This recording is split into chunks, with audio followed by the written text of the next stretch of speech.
Aujourd'hui, à des stages de pilotage. Oh, putain, je vais manger, je crois pas. On arrive à la chicane et au virage de la Sainte-Baume. Moi, je mets quand il y avait le bol d'or. Ah oui.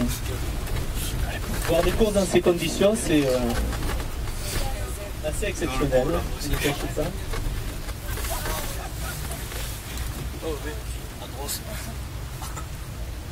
Donc ce parti-là, le circuit école, c'est quand même un circuit très très technique. Hein. On voit qu'il y a pas mal de virages, ça tourne. Ça tourne. Le virage le plus long du circuit, c'est celui-là, c'est l'épingle là. Avec après la grande accélération vers la ligne droite du Mistral. Tu vois, c'est là qu'ils mettent des coccinelles,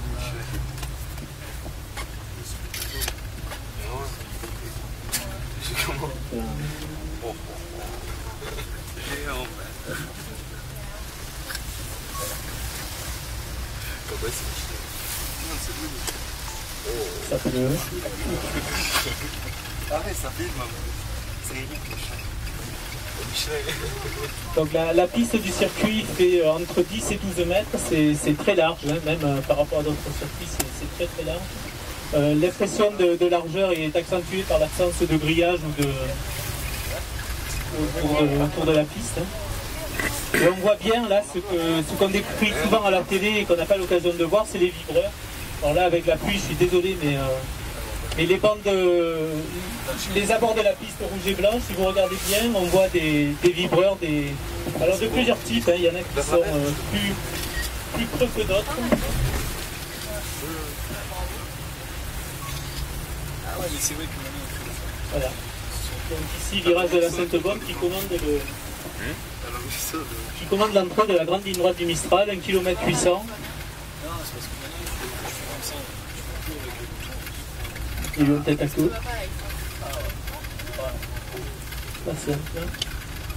Donc des postes de sécurité installés très régulièrement tout autour du circuit avec des véhicules équipés. Les commissaires avec les drapeaux, les véhicules équipés de produits chimiques en cas de fuite d'huile ou de départ de feu. Et puis les extincteurs évidemment.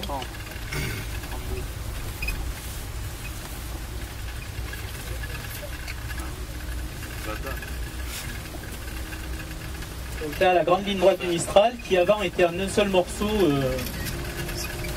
unique, et depuis la réfection du circuit a été coupée une série de tracés possibles, passe par des chicanes. Aujourd'hui, les coccinelles ralentissent au milieu de la ligne droite et prennent une chicane qu'on va voir de très près. Une chicane.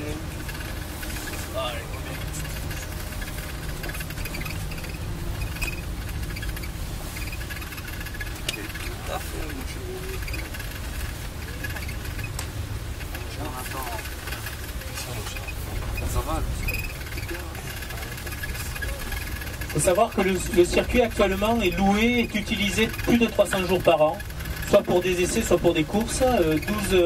14 événements, 14 courses sont organisées cette année. La prochaine course, c'est en juillet, des courses de GT, trophée Blancpain, avec des Audi, des Lamborghini, Porsche, Ferrari. C'est du beau spectacle. Oh non, je suis pas là.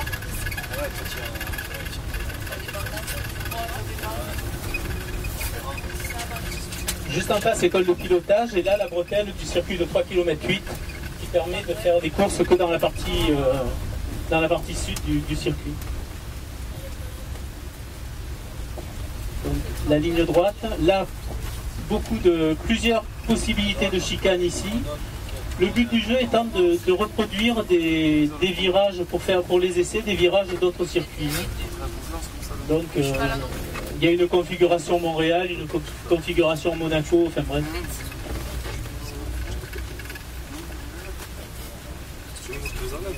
C'est pour s'entraîner, pour régler les voitures, oui. Je sais pas.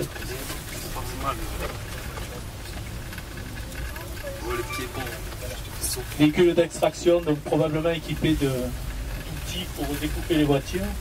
sortir les pilotes. Donc là on passe derrière le bâtiment des stands, le bâtiment principal. Et le paddock. Donc aujourd'hui le paddock est fermé au public. Bon. C'est rare actuellement parce que vraiment régulièrement on peut maintenant accéder au paddock. Pas côté piste mais côté parking et c'est déjà bien intéressant. Un aspect de la course qu'on n'a pas l'habitude de voir.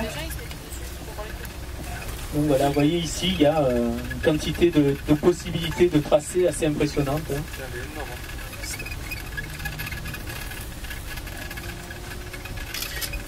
Et là, on réattaque la ligne droite.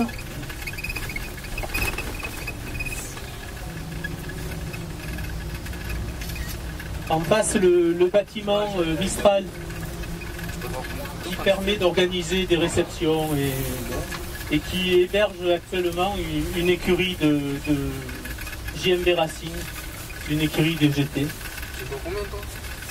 Comment? C'est le stand? C'est pas moi qui te dois. Ouais. C'est pas moi qui te dois. Juste après, en face, le petit bâtiment blanc, c'est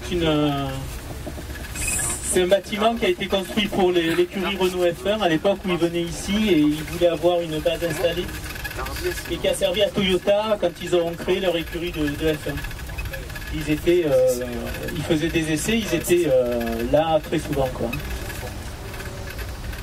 Dans les années 70, quand Matra a gagné au Mans et courait en sport auto, ils avaient leur usine juste derrière, là, dans la zone industrielle de Signes. Je pense qu'ils sont à l'origine de la zone industrielle, de la zone d'entreprise.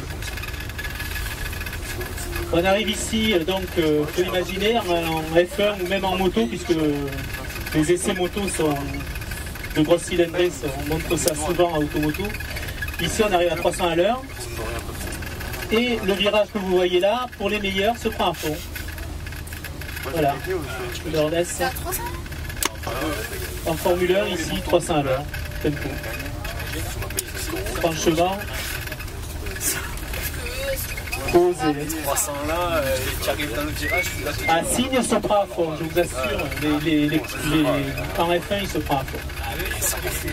Là, je sais pas, non, mais je sais pas. Mais c'est pas la même tenue de route non plus, c'est pas la même aérodynamique et tout.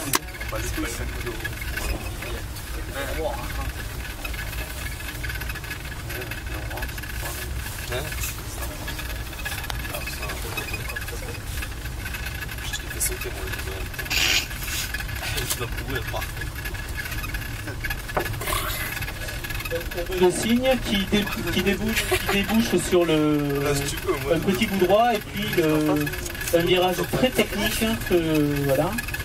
Le double droite du Bossé, donc deux virages en un avec un rayon de courbure qui se casse d'un coup, qui ferme d'un coup et qui pose pas mal de problèmes à résoudre, qui permet aussi des dépassements et le circuit étant très large.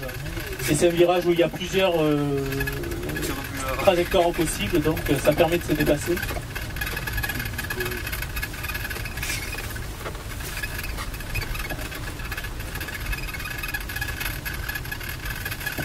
Je crois que c'est 88, un dépassement de Prost sur Senna ici au Grand Prix de France, qui est resté célèbre.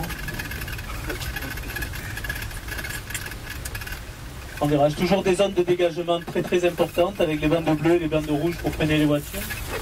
Toujours pas de... Là il y a des pneus. Ah ouais. C'est pas ton boulot. Tu fais une direct sans coupure. Oui, tout à fait là, on voit le ciel.